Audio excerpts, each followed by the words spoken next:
Fala pessoal, tudo bem com vocês? O Odair Hellmann foi demitido do comando técnico do Inter após 1 ano e 10 meses, não resistiu à derrota para o CSA.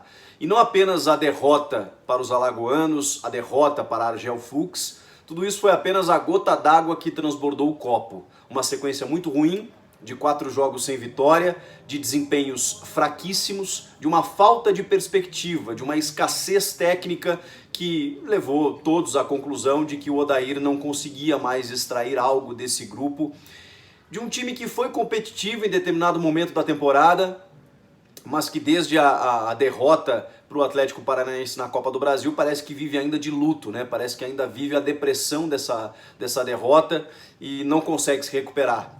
Animicamente, taticamente, tecnicamente, tudo que envolve um time de futebol. E a direção entendeu que o Odair já deveria encerrar o seu ciclo.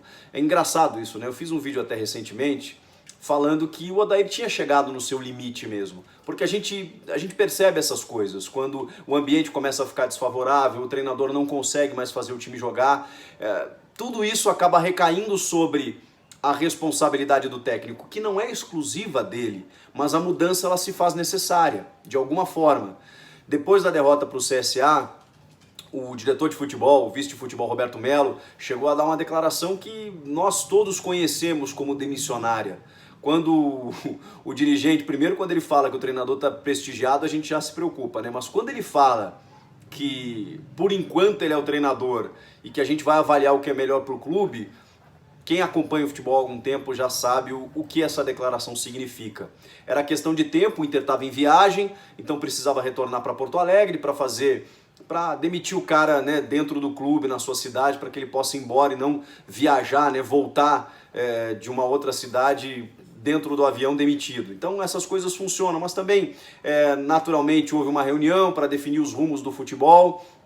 O Rodrigo Caetano recém renovou seu contrato, ele é diretor executivo. E o Roberto Melo, por que não saiu? Porque, bom, depois da declaração do Roberto Melo, um dos dois precisava sair.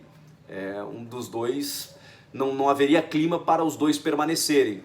Eu acho que a mudança deveria ter sido por completa, né? Você também, o Roberto Melo é quem faz as escolhas, então ele também tem culpa, assim como alguns jogadores que eu já vou falar neles. Mas como o Roberto Melo é um cara de confiança do Marcelo Medeiros e é o cara candidato a ser o sucessor do Marcelo Medeiros na presidência, houve uma manobra política para manter o Roberto Melo, para que ele fosse blindado nesse momento e permanecesse, da qual não concordo. Ele tem muitos erros nessa gestão colorada.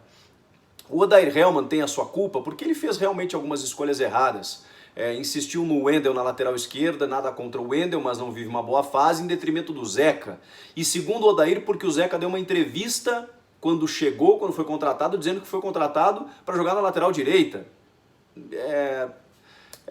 Um argumento vazio, porque o Zeca brilhou no Santos jogando pela esquerda, sabe fazer as duas funções e poderia muito bem ter sido preparado ou pelo menos testado ali na função. Colocar o D'Alessandro no final do jogo, sendo que era um jogo que o Inter precisava em termos de tabela, pela pressão que vivia, meio inquestionável. A insistência no Guilherme Parede, entre outros o Neilton como titular. Realmente as escolhas do treinador, elas têm sua parcela e também é por isso que ele está indo embora. Mas alguns jogadores caíram muito de produção, hein? Patrick, Edenilson, o próprio Paulo Guerreiro, que mesmo não abastecido como em algum momento da temporada, poderia fazer mais do que vinha fazendo. Então, muita coisa culminou para esse momento agora de um Inter que fora competitivo, no grande momento da temporada do Edenilson, do Lindoso, do Patrick, do Nico Lopes, mesmo que tenha tido uma baixa, uma oscilação, o Guerreiro estava sendo abastecido, estava sendo decisivo, passou a não ser e o Inter começou a sucumbir. E aí perdeu para o Flamengo na Libertadores e perdeu o título para o Atlético Paranaense contra uma equipe que jogou muito melhor do que ele, venceu os 2 jogos, pegou um treinador que realmente mostrou, né, mais capacidade para superar o Odair Hellmann. E olha, eu admiro o Odair como pessoa, como profissional, acho a história de vida dele muito bonita, muito bacana, é um vencedor o cara ter chegado no Internacional, mas foi o primeiro emprego dele.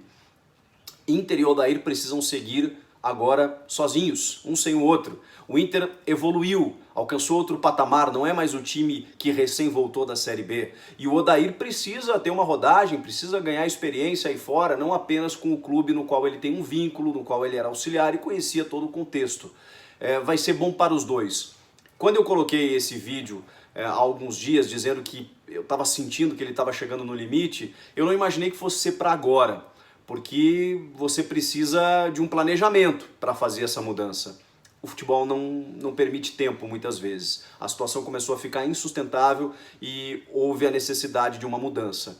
Porque se não saísse agora, o Inter vai enfrentar o Santos no final de semana e se perdesse em casa, a bronca seria muito grande. A torcida não estava aguentando mais ver o time fazer 1-0 e recuar e sofrer o empate de um time que está lá na zona do rebaixamento, como foi no jogo contra o Cruzeiro.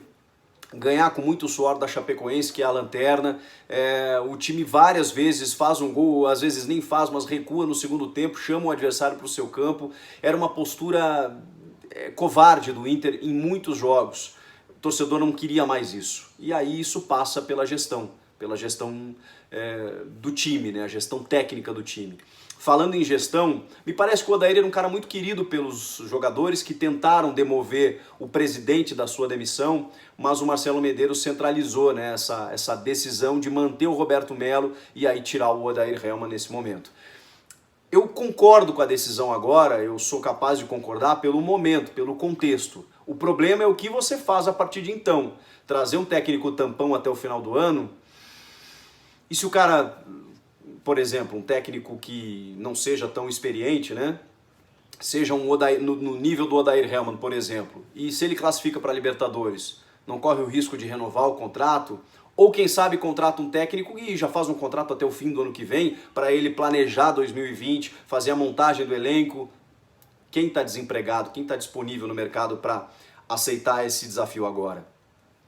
Tudo isso são questões a serem levantadas. O Inter não tem sequer um auxiliar do tamanho do Odair quando o Odair assumiu. Não tem um profissional ali que já tenha treinado a equipe, que já tenha uma experiência para sair comandando e, por exemplo, deixar até o final do ano, ou até um profissional ser contratado. É uma situação bem difícil, mas eu concordo com a mudança nesse momento, acho que não tinha mais como segurar, e agora o Inter vai ter que ser ousado e inteligente para pensar não apenas o final do ano e tentar garantir essa vaga na Libertadores, mas projetar 2020, inclusive com algumas escolhas de peças que não estão rendendo, que precisam ser afastadas, negociadas e contratar pontualmente para montar mais uma equipe competitiva para o ano que vem. Odair saiu, e agora? Quem vem? Quero ouvir vocês, se vocês concordam com a saída, quem vocês contratariam, comentem aqui embaixo, te inscreve no canal e até a próxima. Tchau!